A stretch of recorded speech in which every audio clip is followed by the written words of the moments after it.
So today I'm joined by Audrey Aradanas from Miami Homes for All. What makes this nonprofit organization a little bit unique than most is that they're really the ones behind the scenes making a sustainable impact on homelessness.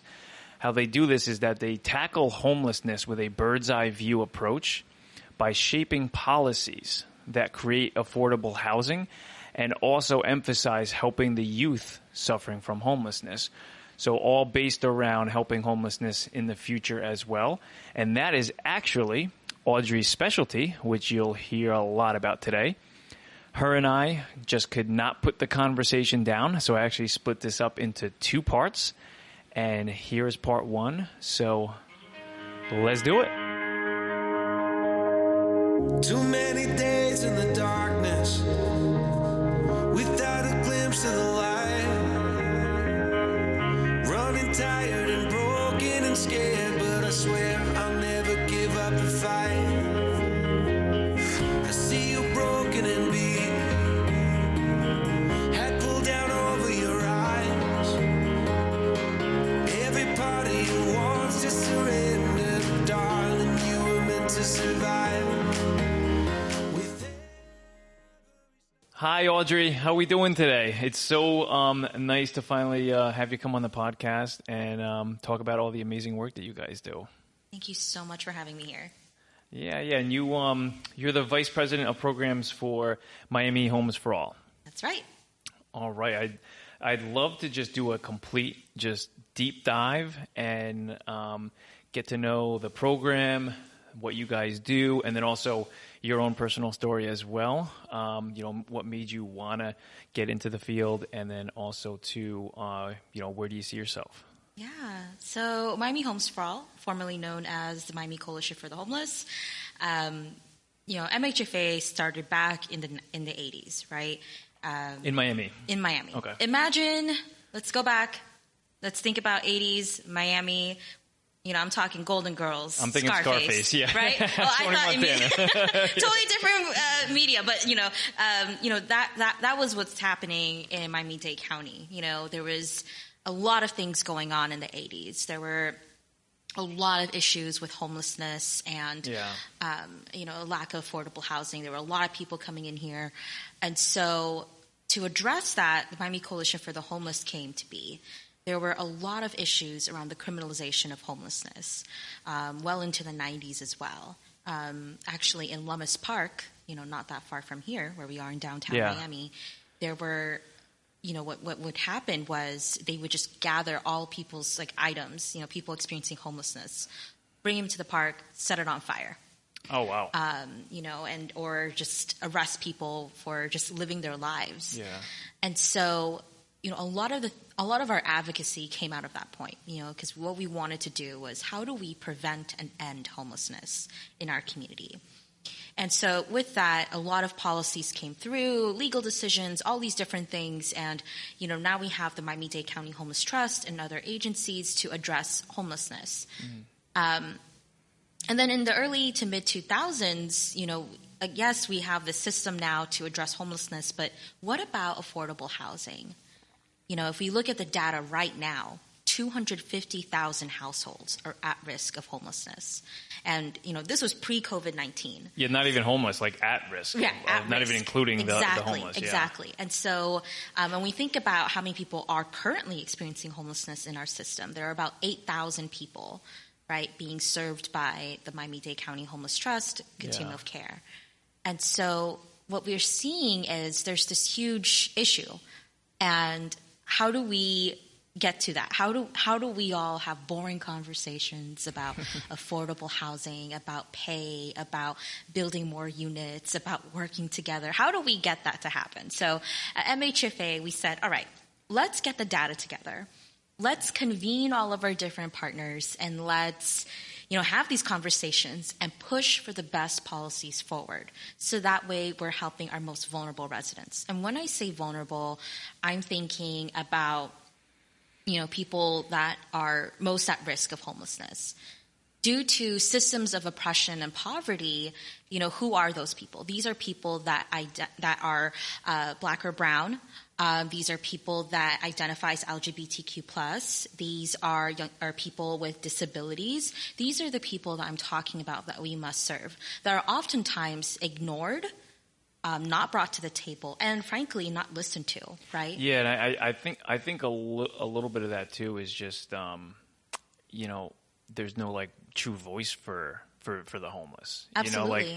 I go and walk in the park in on the bay right by the arena, and that's basically a well-known area where homeless just lay out at night and sleep, and the only times they're kind of checked up on is in the mornings. And I was talking to one of the gentlemen who does stay there in the evenings, and a police car pulled in, and he had told me that guy is really there just to kind of shake everybody to see if they're still moving and alive.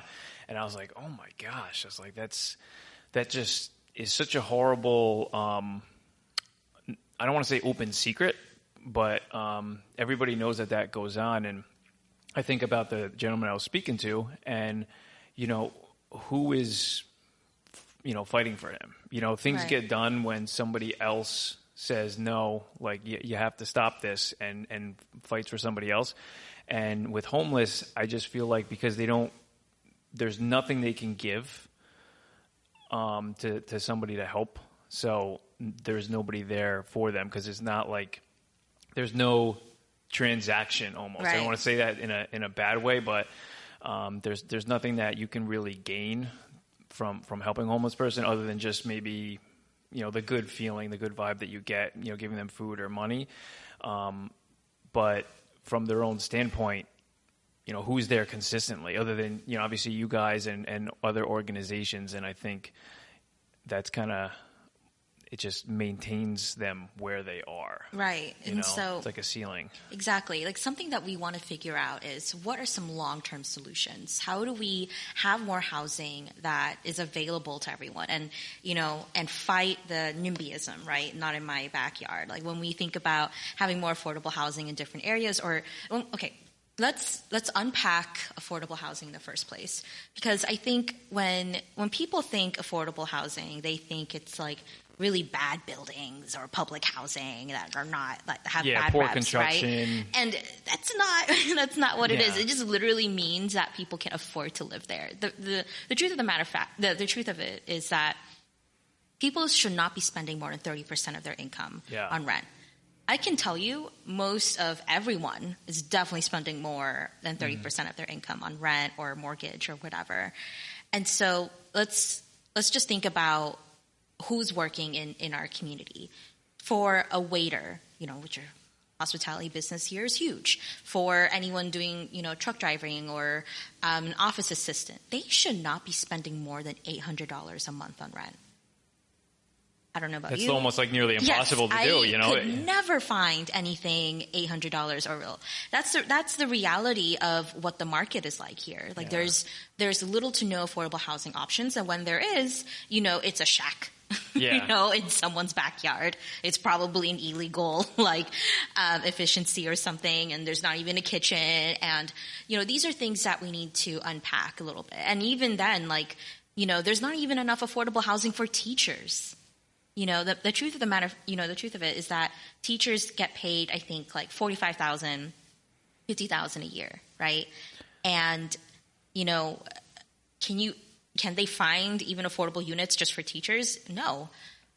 So there needs to be a lot more conversations around, pay, around rent, around mortgage. Like, how do we make this community a bit more equitable? I think those are some of the hard conversations that we need to have, and we're starting to have. I mean, we've been starting to have these conversations, but how do we continue them and actually get them to happen? It's a good point too that you bring up, because when housing prices increase, a lot of the time the residents would ask, well, if my rent is going up, what am I getting? Is there an extra service that's coming along with the building? Are we adding more staff? And 99.9% of the time is no. Right. Unless you live in a condo and it's getting reassessed because, they're adding an addition or another amenity. And then they go, okay, well, my rent just went up, say, 8 to 10%. My salary probably went up 3%. And there's a big jump there. And say that that's 1 year. Now you take that 1 year, go 3 years, 5 years, 10 years. Now you're getting into trouble. You really are for that same unit. And it's tough because there's probably a lot of different approaches to try to keep that where when housing prices rise, especially teachers. I'm glad you brought that up because, they probably work public schools too, and get paid by taxpayer, funded schools to where maybe we try to be reflective of their pay with the general market of housing, because I really doubt that housing is going to decrease or be less than 3%, which is, I think, their normal amount of raise that they would get. So I think that would be maybe a good start, but there's probably so many different avenues and approaches. You might have a couple ideas too that you guys have brought to maybe some local, politicians or what, so just to kind of present as maybe we can do this or. Yeah, I think there's, at MHFA we do a lot of work. So we have like three different, we have two initiatives, the Greater Miami Housing Alliance and the Homie Collective, helping our Miami-Dade youth. And through both coalitions, we bring forth different policies, whether it's to improve services to address youth homelessness or whether it's actual policies to address and prevent, to address affordable housing and to prevent homelessness. So for example, we work with Miami Workers Center and other partners and Community Justice Project to push forward policies to prevent eviction, right? And what does this mean? Like, we're so glad for the county creating a new eviction ombudswoman position, an eviction advocate office, these sorts of things to support people, right now that are in need. But when it comes to actually getting affordable housing out there, we want to make sure that we have an affordable housing trust fund that works. We want to make sure that we have, we preserve affordable housing in our community, that we have more home ownership opportunities, right? And so these are just some of the things that we're working on through the Greater Miami Housing Alliance that we want to work on. And I'm so glad you brought up, why people are kind of struggling to affordable housing. That's a little bit about what I went through growing up. So, when we first moved here to the States, we came here. My dad's an engineer, right? So he's, you would think, this is someone that could, make it here, right? And my mom, was especially coming here with that skill set. Exactly. Yeah. My dad was, He's here. Okay.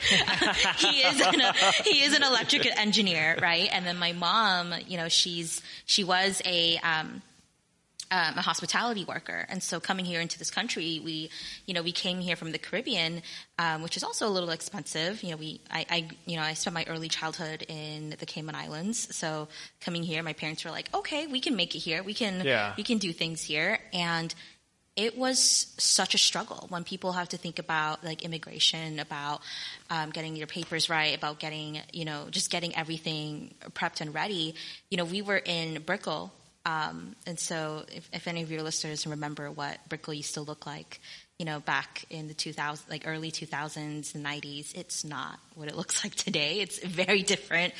It was kind of a rough neighborhood, right? And so growing up there, we literally moved, I want to say 3 or 4 times, within 2 years. Because how big was your family? It was only the 4 of us. It was my mom, my dad, my sister, and me.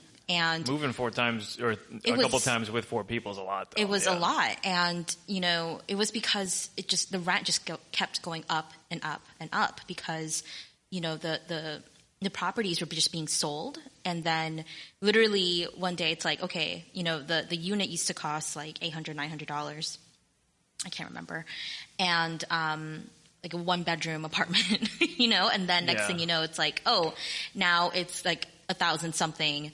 And we were like just trying to like plant our roots here. Right. And so it was quite the struggle, like moving around so much, and we just could not afford to live in the city of Miami at that point. And now when I go back, driving around Brickell, it's like, I used to live right there, and now it's the Soma. It's a lot different. It's so different. And I think about, I went to Southside Elementary. That school itself is so different compared to how it used to be. There's just so many things are very different in the community. But now when I look at the composition of the community, it's also very different. And so that's something I'm passionate about addressing. How do we preserve our communities, to be, one, I want to make sure that there is, first of all, I think what happened in Brickell, there was no stopping it, right? I think it was a good thing, having it better, better environment, better housing, more transportation, the free trolley, amazing. I wish I had that growing up. Yeah. That's so clutch. Right? It's so many different things that I think could have been so amazing for me growing up, but it wasn't, right? Yeah. How do we make sure that these opportunities that are now being in this community for a more well-off, population, how could we make sure that other people have the same thing? And so I think that's why I really wanted to join MHFA when I, graduated. This was like my first gig after college. I went, I was an organizer for a bit, and then I came to MHFA. I was really attracted to making real policy changes because, I think about what I went through growing up, and because, I think we talked about this before, being poor is expensive. Okay? The reality is when you don't have much, Brickell at the time, there was only one grocery store, but when you have a family of four, you want to go to Costco to get all the things that you need. To get to Costco, it was kind of far, you had to drive, and then, we didn't have a functioning car, so taking the bus there. And you need a big car to carry all the groceries. Exactly. Yeah. And so a lot of people don't think about that. And then when you think about childcare expenses, and when you have to think about electricity and all these things and safety, in our unit, we, it was basically a slum. The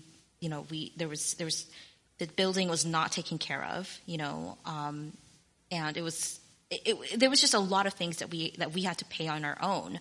There was no washer dryer, and so because it needs to get done and to reach out to the landlord. Exactly. Yeah. Exactly. And so there were just a lot of things that I think a lot of people don't realize, that when you're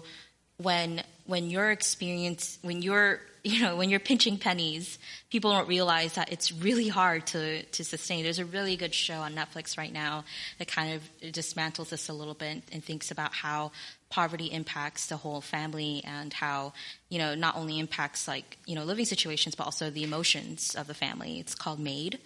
It's a really interesting show to kind of show how hard it is, to live in this country without many resources. And so, growing up like that, I realized, I want to do something to change, the perception of what it looks like. Because I think a lot of times when people think of people experiencing homelessness or poverty or whatever, you just got to pick yourself up from the bootstraps, blah, blah, blah, blah. And it's like, nah, dude, why is this happening in the first place? Is it because people aren't, picking themselves up, or is it because there's literally systems in place that are limiting them and forcing them to live in these conditions? Yeah, there's definitely degrees of that, I'd love to get your thoughts on this too, to where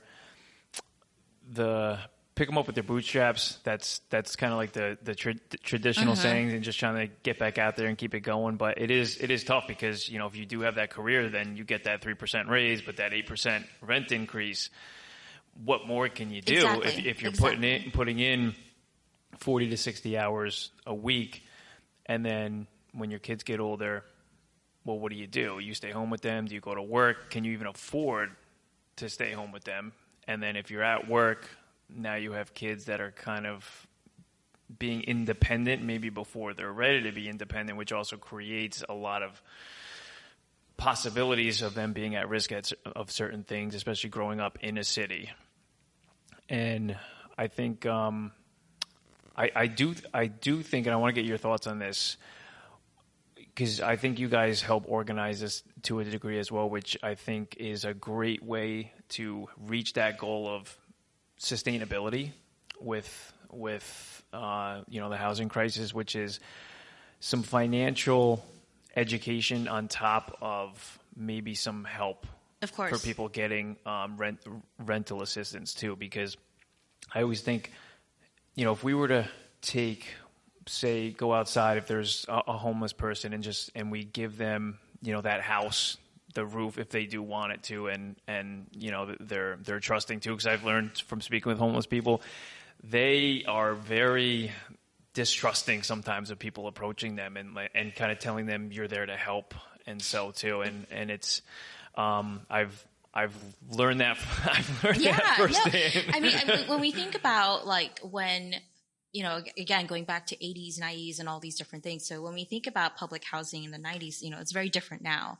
A person I truly admire is Trinice Bryant. She, there was a public housing, some units called Carver, and those units, there was like, okay, here's this housing, you're living here. And then next thing it's like, okay, you got to get out because we're going to, rebuild it. And it's, it's interesting because it's like, I don't blame people for not trusting, systems, because, when they do trust the system, it's like, okay, well now, let me take this all away from you. Yeah. I've met people experiencing homelessness, and when I ask them, why did you leave the shelter? Why did you leave this housing program? And they look at me and they say, it wasn't a good program. I was in this program and they were forcing me to do these things, and, everyone is so different, right? And so how do we customize different services? And, so to your point, we have this Youth Voice Action Council. So this is a group of young people who lived experience of homelessness. And so I facilitate this group, and what we do is we, provide them leadership development and help them, they're the ones that advocate for themselves and for the coalition itself, the Homie Collective. They're an amazing group of young people, but we wanted to layer that with, as you said, workshops on, financial literacy. This year we partnered a lot with TD Bank and other entities to kind of talk about credit, right? Because our young people, they, I was like this too when I was young. I got a credit card and I was like, okay, I'm going to get an iPhone. I'm going to get this. Like I'm going to get $3,000 they just gave exactly. me. Yeah. I'm like, oh, look at this, and, getting student loans. I'm like, oh, I have this free money, financial aid. Okay, cool. I'm going to buy all these things. I'm going to buy myself a car. Looking back, I'm like, what did I do to myself? Yeah, putting that on a credit card with 25%. I know. Oh, exactly. And so, thinking back to that, we provide these financial literacy workshops so that way they understand what they're walking into.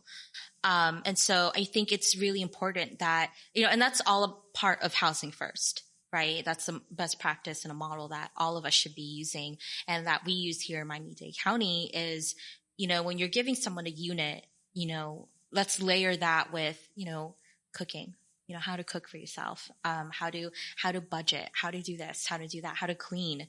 Cause, there's this really great program. I think it's, Coalition Lift. It's this really interesting model, that Carrefour Supportive Housing does. And they've basically taken folks that have been, have been part of various systems, the homeless system, jails, hospitals, and they've given them, hey, here's a key to a unit. You go here, you're living here, this is yours. No strings attached, you go, but we're going to help you.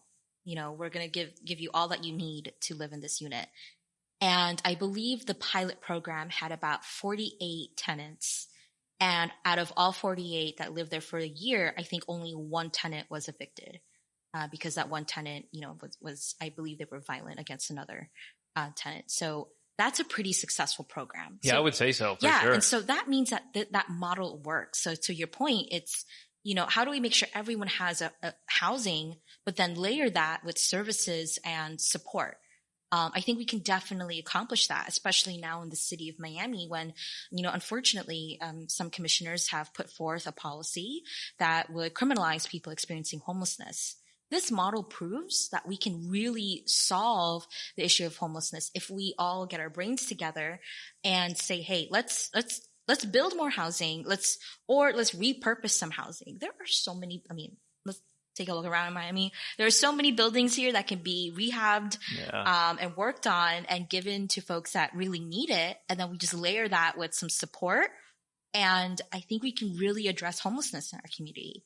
I mean, obviously I'm very idealistic. I'm pretty sure someone's listening to this. No, but that makes sense though, because it's functional. Right. You're providing them housing, but at the same time, that support that they will absolutely need. And I think that that's also an easy sell to taxpayers too, when they go, oh, well, that person's getting, maybe it's free rent or maybe it's, a stipend. But then at the same time, the response is, they're also getting help as well. So that person is not going to be sleeping on the bench in front of your apartment anymore, because they're actually going to now function society, have a job, also now start paying taxes, and now we've gotten them into the economy now. Exactly. And I think it's important that people realize that, a lot of times when people are, I'm sure any of us have been through this, when something really traumatic or horrible happens, you don't want to do anything for a while. I know I'm like this. When I'm really stressed, all I want to do is watch Lord of the Rings and eat popcorn. Yeah, you're shot. I don't want to do anything. I just want to sit here and eat popcorn all day and not do anything. And when you've been through trauma after trauma after trauma, I've met folks experiencing homelessness, and, they've shared with me their personal stories about how, I'll share one story in particular about one of our youth that, she, I'm going to call her Mary for the purposes of this conversation. Mary, when I first met her, case managers would tell me, she's a problem. Don't, you can't really help her. She doesn't want to help herself. And I was like, nah, dude, I'm pretty sure there's something else going on here. For sure. And she told me her story about when she was around 2 or 3, her mom, her mom unfortunately had a mental breakdown, and, they took her away, she's now still in an assisted living facility, has never left. And her and 5 of her, and all 5 of her siblings had to move in with her aunt. Her father left her mom, which led to her mom's breakdown. She's never met her father, barely knows her mom, and she's basically been raised by her aunt. And they lived in a house, I think it was a 3-2, not too far from here in the city of Miami, a 3-2 house. There were about 15 people living in that house. Oh, wow.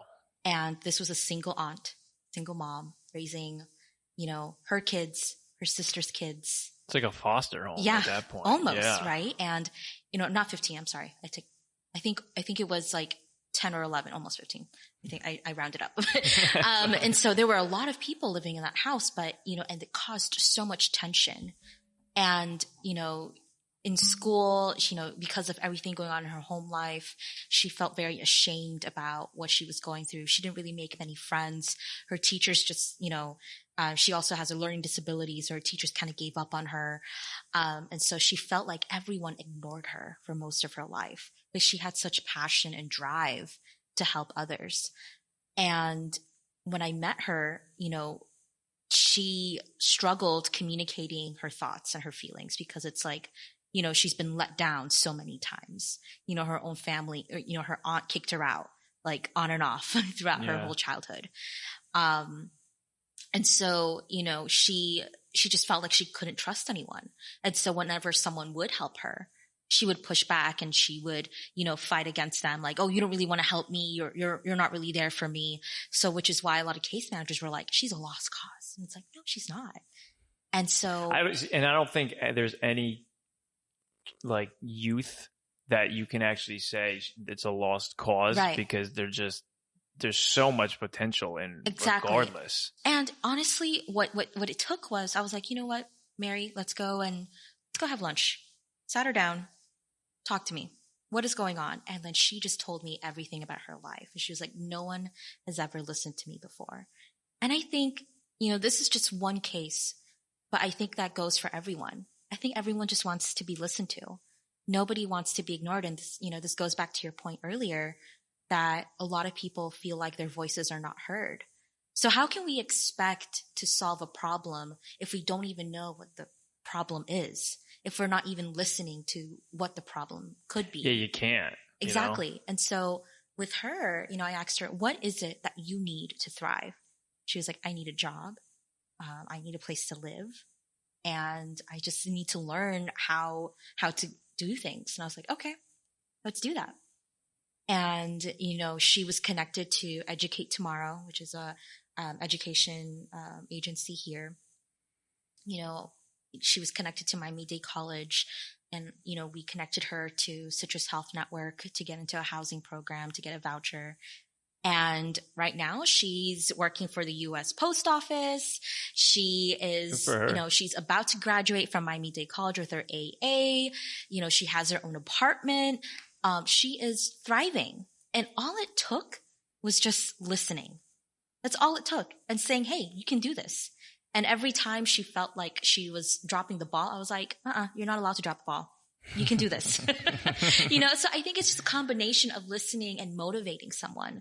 And I just hope that other people recognize that. I mean, just like how for us, when we think about people experiencing homelessness, a lot of times it's because they don't have a support system and because there's no system in place for affordable housing or for them to access help. And so I think even for you and me, right? Like you have your family in Jersey. I have my family here. When I was going through it, my family was like, Audrey, get your shit together. Sorry. Yeah. Get your stuff together. You can say shit. Okay. No. Yeah. And so I'm surprised I haven't slipped one. Oh, sorry. It's like, Audrey, get your shit together and, get this done. And we're going to be there for you and we're going to help you. And I was like, okay, I can do this. So I think that's really all. I mean, I know I'm oversimplifying the problem, but and somebody just saying that to you as you're dwindling down, it just puts a floor right there as you're falling, and then boom, you hit it. You're like, all right, like I'm gonna get up, keep walking, and it's stopped that fall down. Yeah, and I think that's what we need to do with affordable housing. We just. Honestly, I just want to get everyone in a room and say, get your shit together, everyone. And let's make these policies work. Mm-hmm. How much money do we need to get 200,000 households up online? Because that's what we need. We just need 200,000. Sorry, I'm spreading myself. We just need 200,000 units, right? Well, we probably need more, but base minimum. How do we get 200,000 units online right now? How do we get that done? Do we need more affordable housing? Do we need how do we incentivize developers to work on this? How do we incentivize landlords to recruit people experiencing housing instability? How do we work together on this issue? I think a lot of people think affordable housing is too complex. There's the stigma to it too, yeah. But it really isn't. It's not that complex of an issue. It's not that crazy of an issue. It literally just means that everyone can afford to live here. Because at the end of the day, when we think about our economy, what do we want to look like? Do we want, how do we want our economy to be? Do we want everyone? I mean, if we want to be super annoying and American, do we really want everyone to have the American dream? Yes. Okay. So let's do that. How do we get everyone to, be able to thrive in this country? Because right now, barely anyone here in Miami-Dade County is really doing, well, right? Here in our community, I think we're 80% renters. I think. Yeah, and sure. even the condos are mainly people who just buy it and then rent it out. There's a couple condos right in downtown where, I look at them and I'm like, well, that's a rental building, right? Even though it's a condo building, because there's just everyone, you can, as a landlord, you can make a lot of money off of renting it. And then, not even to bring up the Airbnb that that taking off, it's just, and everybody in Miami, you say the word Airbnb and it's just, they want to throw up. Including me. I'm just kidding. I'm kidding. And so, to your point, I think when we have a renter community here, how do we have more opportunities for home ownership? And how do we attract people to that? Because, even with the youth that I work with, I'm like, do any of you think that you'd want to buy a home in the future? All of them are like, nah, it's not worth it. Really? Yeah. It's so interesting to me. And, not just our youth, but many people feel that same way. So then how do we pivot out of that? And how do we change the homeowner, our youth, some of my youth, when I ask them, like, would they be interested in buying a home in the future? They're like, and what age are we talking? 18 to 24, 16 to 24. Oh, wow. Yeah. That's like premier age to be like. Right. This is the opportunity to go and buy a home, to save up your money. Right. And they're like, no, never want to buy a house. I'm just like, why? And it's like, well, it's going to get foreclosed on, because there's a lot of distrust from the 2008 crisis, right? Some of our youth, they experienced those foreclosures growing up, and they, one of the youth, I'm going to call her Jeanette. Call her Mary if you want it. Yeah. Here's Mary number 2. And so Mary number 2, she told me her first experience of homelessness was when her house was foreclosed upon. She was about 10 or 11 when the foreclosure crisis hit in 2008. And her family just could not recover. And so they left their home, were experiencing homelessness. They went from shelter to shelter. And at that point, years later, let's say 2 years ago, I was like, let's talk about home ownership. Are any of you interested one day? And they were like, no. Why?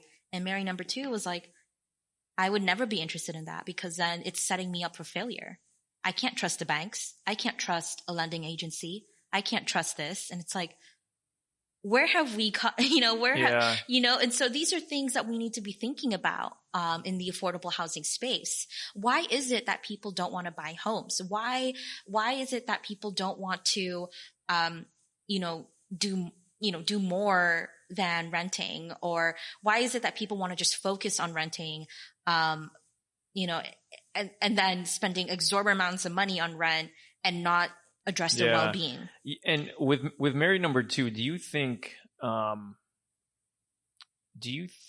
that that's more so emotion getting out of her? Yeah, I was gonna say, I'm thinking if she was around maybe 8 to 10, or you're younger than 12 during the housing crisis in 2008, experiencing that, I'm sure that did take a toll on her. And I was thinking maybe she's just waiting to express that, and just there's such a bad experience involved with that, to where it's like if somebody was almost drowning in the ocean, and then a couple of years goes by, you ask them, do you want to go swimming again? They're going to just instantly say no, even though maybe you just put your feet in a little bit. That's exactly. And I think too, because I know people who do very well for themselves, and they don't own just yet. They're still renting. And I think that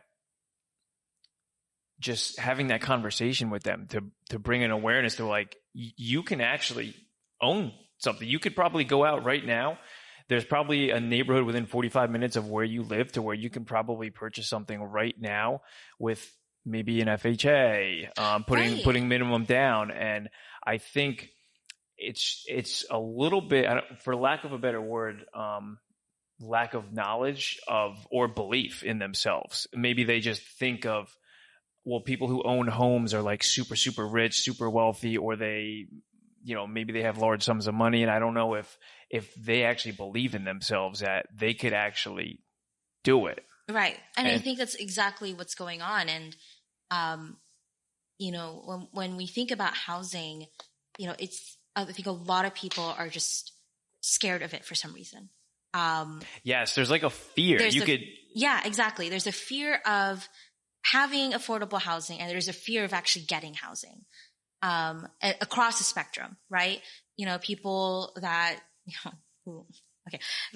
some people might think, we don't really need affordable housing. People just need to do better, right?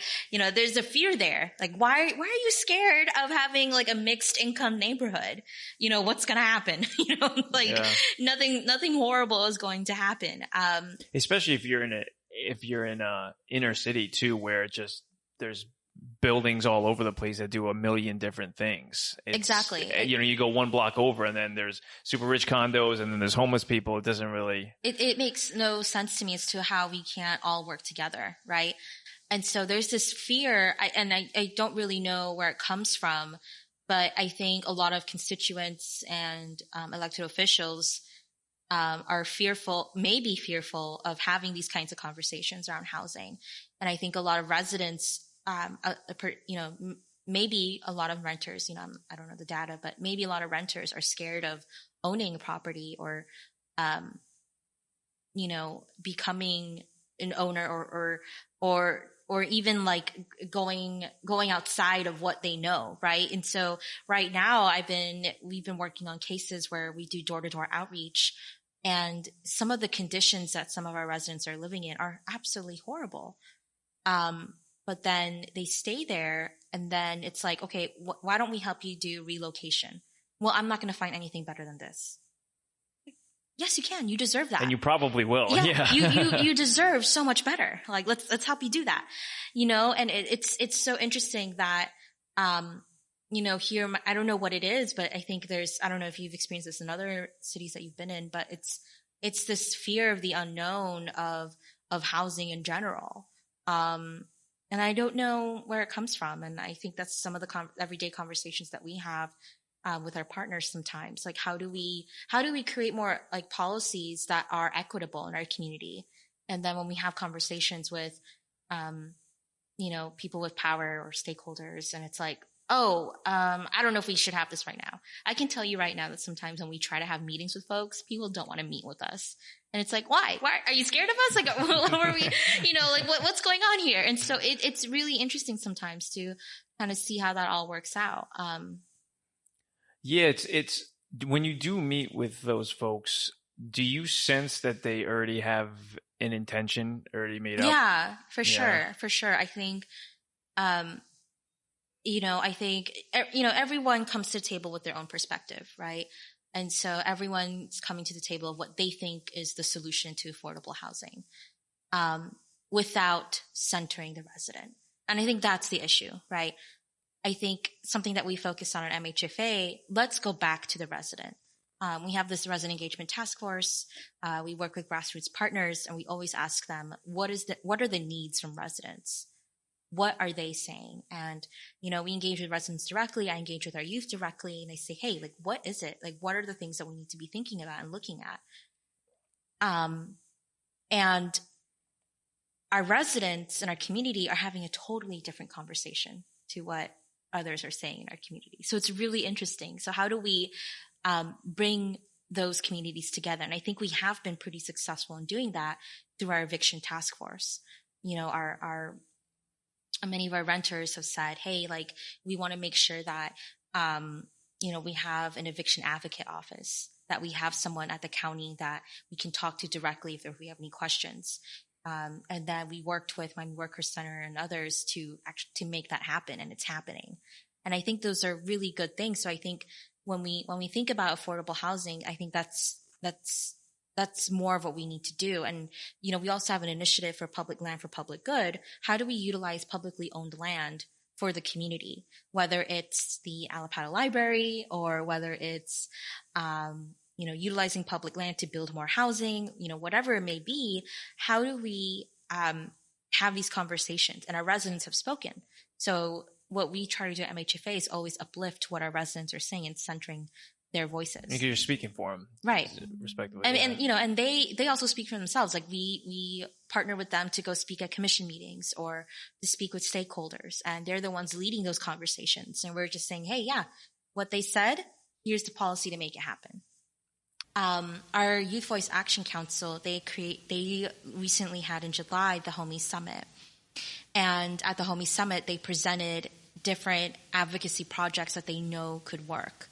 One of those really cool projects is creating a shared data system between our different partners, which I think would be a really interesting thing to happen. So basically what this means is the Homeless Trust, the hospitals, the jails, domestic violence, they're all communicating with each other and saying, hey, let's make these referrals easier.